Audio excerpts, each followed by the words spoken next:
जब ब्रेकअप होता है लोगों का तो वो बहुत डिप्रेशन में चले जाते हैं, चाहे वो लड़की हो या लड़का हो। तो अपने पेरेंट्स से इन चीज़ों को छुपाते हैं जो कि उनको नहीं छुपानी चाहिए। उनको बताना चाहिए अपने पेरेंट्स को कि वो क्या फील कर रहे हैं।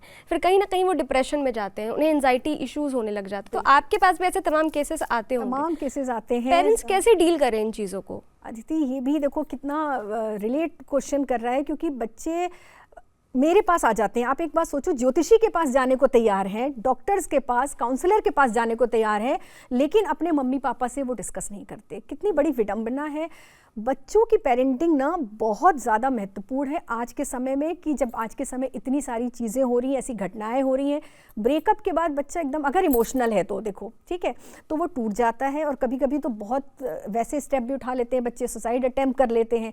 इसलिए पेरेंटिंग इतनी ज़्यादा महत्वपूर्ण है। बच्चों के साथ आपको हमेशा एक दोस्ताना रिश्ता रखना चाहिए, ख़ास तौर से अगर दो हैं मम्मी और पापा, तो या तो मदर बहुत ज़्यादा कनेक्ट हो बच्चे के साथ। देखिए मेरे भी टीनेजर बच्चे, ऐसा नहीं है, तो हमारे भी एक होता है कि मेरी भी बेटी है, बड़ी है, यंग है, तो जब भी कोई भी इस तरह की बात होती है तो वो सबसे पहले आके मुझे बताती है, ठीक है। और पिता उसके थोड़े से स्ट्रिक्ट हैं, तो हमेशा ये ध्यान रखो कि एक या तो मदर को बहुत ज़्यादा कनेक्ट होना चाहिए बच्चे से इमोशनली, कि बच्चा आपको बिना सोचे समझे कुछ भी हो बता सके आके, और एक थोड़ा स्ट्रिक्ट है तो वो भी ठीक रहता है कि बच्चा बहुत ज़्यादा गलत चीज़ों में नहीं जाता है ना। तो ये दोनों ही चीज़ें आपको ध्यान रखनी है। बहुत ज़्यादा दोस्ताना भी अच्छा नहीं है कि बच्चे एकदम फ्रीडम ले लें, ठीक है ना। मतलब एक को डरा के रखना है और एक को प्यार से रखना है। एक को प्यार से, और इतना प्यार से कि वो बच्चा बाहर ना जा पाए।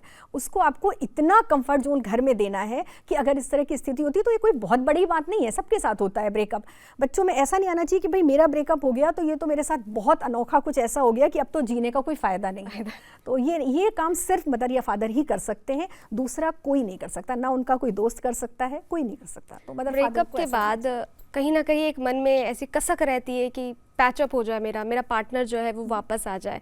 तो क्या 2026 में पुराने रिश्तों की वापसी या पैचअप के कुछ संकेत वो नज़र आ रहे हैं? हाँ, ये संकेत तो बल्कि 2026 क्या बोलूँ, अभी अक्टूबर से ही शुरू हो गई है स्थिति, क्योंकि 3 अक्टूबर से हमारे शनि जो हैं अपने पूर्व भाद्रपद नक्षत्र में आ गए हैं, जिसको हम कहते हैं ना प्रारब्ध का, पास्ट का नक्षत्र होता है, बृहस्पति का नक्षत्र होता है। इसमें हमारे ना पहले की चीज़ें बाहर आती हैं। तो पहले का कोई रिश्ता जो कि टूट गया, उसके आने की संभावना कई गुना बढ़ जाती है। तो साल की शुरुआत में, क्योंकि 20 जनवरी तक शनि पूर्व भाद्रपद में रहने वाले हैं, और प्रभाव शनि का ना उसके जाने के बाद भी रहेगा कम से कम 3 महीने तक। तो ये मैं कह सकती हूँ कि मार्च तक जिन लोगों का पुराना रिलेशनशिप कोई ब्रेक हो गया, कोई उनके एक्स वापस आ सकते हैं, और बड़े पॉजिटिव नोट पे वापस आएंगे, क्योंकि बृहस्पति का नक्षत्र है। तो उनको रियलाइज होगा कहीं ना कहीं कि मैंने गलत किया, और वापस आएंगे। तो ये एक बड़ा अच्छा शुभ संकेत है। तो जो बच्चे बहुत निराशा में हैं कि नहीं, जिनको बहुत ज़्यादा प्यार करते थे वो चले गए छोड़कर, तो उनके आने की बहुत पॉसिबिलिटी है। लेकिन इस बार जो चीज़ें पहले हुई वो आपको ठीक करनी ज़रूरी है, क्योंकि सच्चाई बहुत ज़रूरी है। मैं ये बार बार बोलूँगी कि इस बार झूठ नहीं चलेगा। अगर इन शॉर्ट में कहूँ तो ये कह सकते हैं कि आपका एक्स जो है वो लौट करके आएगा, बिल्कुल आएगा।